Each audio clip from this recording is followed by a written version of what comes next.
Hi, in this video we will talk about the prehistory of our country, prehistory of India. To understand the prehistory of any country, first we have to go through the major division of history in any country or the period. History is majorly divided into three periods: the ancient period, the medieval period, and the modern period. Ancient period started the earliest time up to 8th century AD. When we say the earliest time, we can take the very early time, and for this we don't have a fixed year. We can simply take like lakhs of years ago, several lakhs of years ago. We can take it as the start of the ancient period. It ended in the mid of the 8th century. Mid of the 8th century means it is somewhere in between the year 7001 till the year 800. Medieval period in India started in the same 7th and 8th century AD.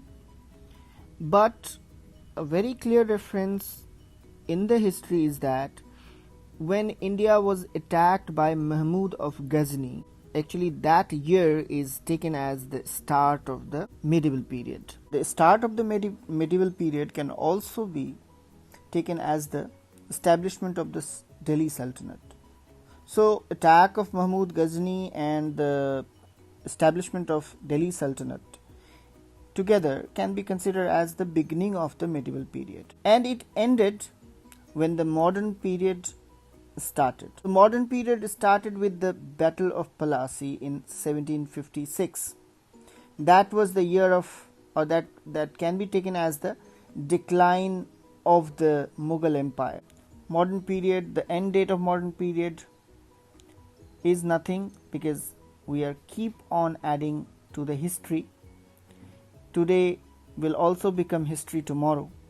So modern period is just going on. It started in the year 1756 and it is just going on. Next we will discuss the ancient period, and ancient period is divided into two parts: the prehistoric period and the protohistoric period. So before we conclude this session, let us know the difference between the prehistoric period and the protohistoric period. This is very important. Prehistory is the period for which we have absolutely no written record, because writing was not developed those days. But protohistory is that period, protohistory is that history which came just before the invention of writing. If we talk about Harappan culture,